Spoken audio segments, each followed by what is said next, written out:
Shalom sahabat-sahabatku kekasih Kristus, mempelai-mempelai Allah. Hari ini jumpa lagi dengan Deborah Evelyn dalam episode kegagalan bukanlah akhir segalanya. Ya, semua orang pasti pernah mengalami kegagalan di dalam hidupnya. Bukan hanya satu kali, dua kali, tapi terus sepertinya berkali-kali. Apa yang dia lakukan gagal. Dia buka usaha gagal. Dia kerjakan apa gagal. Dia lakukan segala sesuatu gagal. Ya, berkali-kali orang kebanyakan gagal. Akhirnya responnya dia, kok Tuhan sepertinya nggak nolong, kok Tuhan sepertinya nggak ada, kenapa saya terus gagal, nggak ada hasilnya nihil. Akhirnya dia kecewa, dia kesel sama Tuhan, dia putus asa. Bahkan ada orang-orang yang nggak kuat di dalam Tuhan, dia bunuh diri, meninggalkan semua masalah karena kegagalan ini. Tidak mau berani bangkah untuk maju kembali, tetapi mengambil keputusan untuk kecewa. Bahkan ada yang tinggalkan Tuhan, ya, ada yang jauh dari Tuhan. Dia sepertinya menyerah dengan keadaan yang semakin hari semakin sulit. Ya, dia bukannya datang kepada Tuhan, andalkan Tuhan, minta pertolongan Tuhan, tetapi kekecewaan itulah yang membuat dia akhirnya meninggalkan Tuhan dan hidup jauh dari Tuhan. Saudara, pagi hari ini kita akan baca dari Amsal 24 ayat 16. Sebab 7 kali orang benar jatuh, namun ia bangun kembali. Tetapi orang fasik akan roboh dalam bencana. Ya. Oh Tuhan Yesus. Ketika waktu kegagalan itu terjadi, berulang-ulang terjadi di dalam kehidupan kita, kita mulai malas ke gereja, malas baca Alkitab, malas berdoa, bahkan juga malas dalam hal-hal yang dulu sebenarnya kita lakukan dengan begitu antusias, kita aktif, kita melakukan segala sesuatu sepertinya kita lakukan untuk melayani Tuhan, untuk menyenangkan Tuhan. Tapi karena kegagalan seperti itu, akhirnya dia mulai menutup diri, mulai menjauh dari Tuhan dengan banyak sekali alasan-alasan, dan mereka akhirnya dia tidak mau baca lagi firman, tidak lagi mau berdoa, apalagi dengar firman Tuhan. Yang ada adalah kekecewaan dan mulutnya penuh dengan sumpah serapah, dengan sungut-sungut, dengan caci maki. Saudara, Pengkhotbah 11 ayat 4 berkata, siapa yang senantiasa memperhatikan angin tidak akan menabur, dan siapa senantiasa melihat awan tidak akan menuai. Tuhan gak menghendaki kita terpaku pada kegagalan-kegagalan masa lalu, tetapi Tuhan ingin supaya dari kegagalan itu kita belajar. Oh, mungkin saya masih arogan. Oh, mungkin saya masih karakternya dewek. Oh, mungkin saya berjalan seperti dengan soknya gua gitu kan, dengan ini gua bisa, ya, tanpa melibatkan Tuhan. Makanya terjadilah kegagalan. Saudara, kalau kita mau merendahkan diri pada Tuhan, menatap hari esok bersama Tuhan, ya, melalui kegagalan itu kita melangkah untuk terus maju lagi dan mengandalkan Tuhan, serahkan kepada Tuhan, ya. Justru kita harus jadikan kegagalan ini sebagai contoh, ya, batu loncatan untuk kita keluar dari zona pikiran kita, zona nyaman kita. Bahkan juga kita izinkan Tuhan, mari bekerjalah Tuhan, Engkaulah Tuhan yang bekerja, yang lakukanlah. Persilahkan Tuhan ambil alih semuanya. Persilahkan Tuhan yang berdaulat di dalam kehidupan kita, dalam pekerjaan kita, dalam rencana kita. Kalau kita mau percayakan kepada Tuhan, ya, kita nggak akan sampai, ya mungkin juga sampai ke titik terendah sekalipun, ya. Tapi kalau bersama Tuhan, sekalipun nggak berdaya, tetap terus Tuhan kasih kekuatan kepada kita, ya. Tuhan kasih kekuatan, kemampuan untuk melangkah, untuk mengerjakan, untuk berjalan, ya. Bukan lagi dengan hal yang negatif, tapi yang positif. Ya Tuhan, aku percaya, ya, Tuhan turut bekerja, datangkan kebaikan. Di Mazmur 127 ayat 3 sampai 5 dia berkatakan, ia tak akan membiarkan kakimu goyah, penjagamu tidak akan terlelap, sesungguh pun tidak terlelap dan tidak tertidur penjaga Israel. Tuhanlah penjagamu, Tuhanlah naunganmu, di sebelah tangan kananmu. Janji Tuhan adalah ya dan amin. Dia nggak pernah bohong, dia nggak pernah nggak menepati janjinya. Ya, dia selalu pegang janjinya kepada anak-anak yang benar-benar fokus hanya Tuhan, fokus menyerahkan hidupnya hanya kepada Tuhan. Saudara, pada waktu tahun 2005 atau 2006 ya, keadaan saya benar-benar sedang terpuruk ya. Suami di PHK ya, di PHK dengan tanpa gaji atau juga tanpa bonus-bonus. Dia di PHK. Dalam keadaan begitu, saya dalam keadaan sedang bangun panti asuhan di Pulau Gebang ya. Jadi dalam keadaan seperti itu sebetulnya saya lagi butuh duit, lagi butuh uang. Tapi karena keadaan seperti itu, itulah yang Tuhan mungkin mau berbicara dengan suami, dengan keadaan seperti itu. Kita di-cut dari pekerjaan, uang, tapi pembangunan panti asuhan anak bangsa di Pulau Gebang harus tetap terus berjalan. Tuhan sendiri nyatain kuasanya. Akhirnya dari yang dulu hanya pikiran kita, hanya kekuatan dari suami, keuangan sendiri. Tetapi dari keadaan seperti itu saya diajar untuk melihat, menyerahkan diri kepada Tuhan.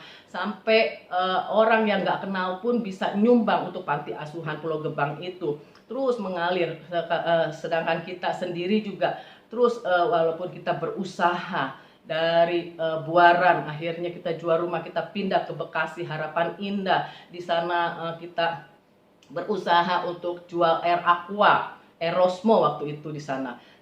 Suamiku keliling setiap hari bawa-bawa galon untuk rumah-rumah orang ya, untuk jualan, untuk mencari nafkah seperti itu. Dan saya juga buka usaha di sana, buka sewa tempat, saya buka untuk jualan soto mie, untuk soto babat ya. Dan saya kerjakan seperti itu. Dalam pikiran kita harus berusaha. Padahal Tuhan bilang nggak usah berusaha.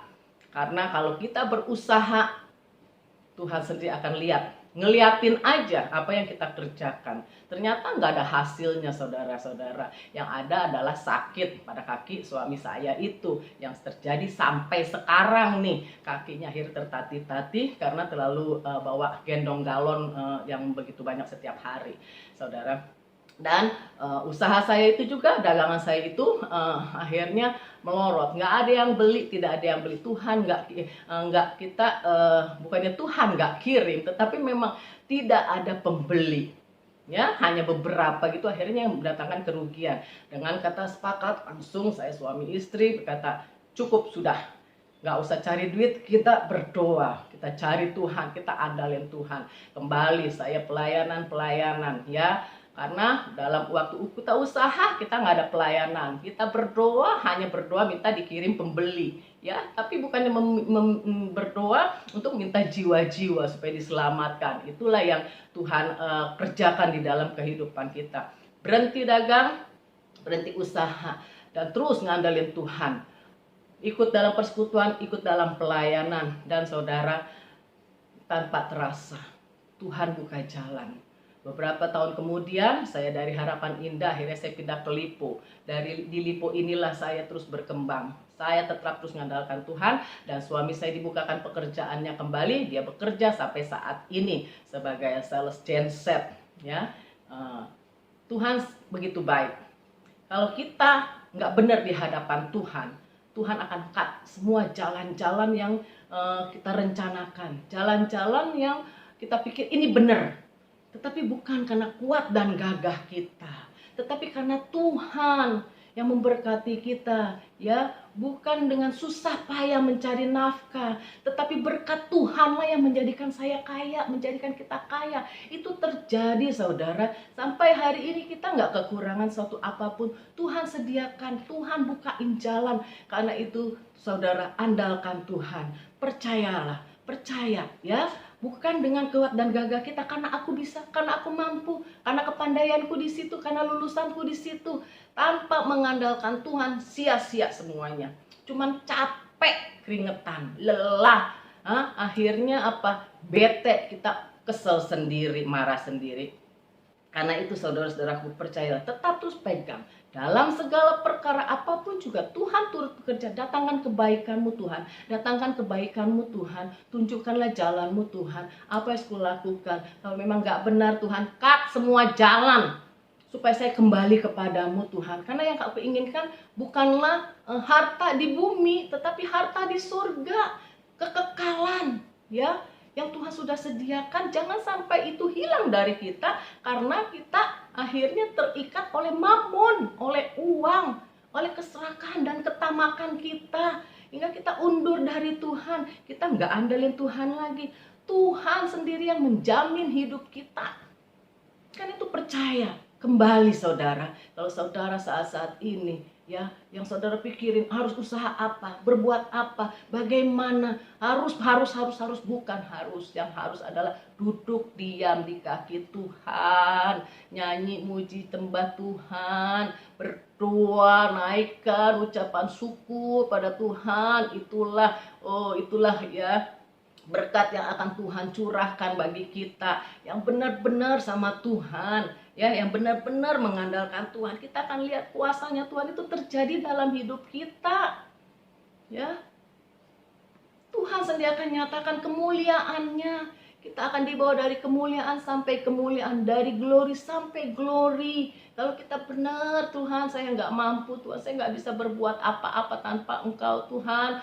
Nyatakanlah kuasamu Tuhan, nyatakanlah Tuhan, supaya saya bisa benar-benar bisa menjadi berkat bagi banyak orang, menjadi kesaksian. Saudara, apapun yang terjadi masa lalu, ya, masa lalu saya begitu banyak sekali kesaksian-kesaksian yang menghebohkan. Bahkan juga yang saya bisa keluar dari masalah-masalah seperti itu, yang sepertinya kalau kita menoleh belakang, ingat-ingat itu hanya seperti mimpi, ya, yang sekarang menjadi kesaksian untuk banyak untuk bagi orang, banyak jadi berkat buat banyak orang yang sedang mengalami problem, persoalan keuangan, bahkan juga dalam masalah-masalah kehidupan rumah tangga.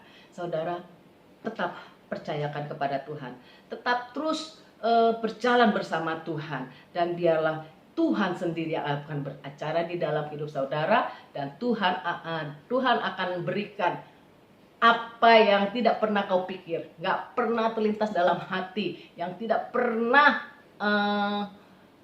timbul dari dalam hati, dan gak pernah saudara dengar, Tuhan akan berikan pada saudara. Artinya apa?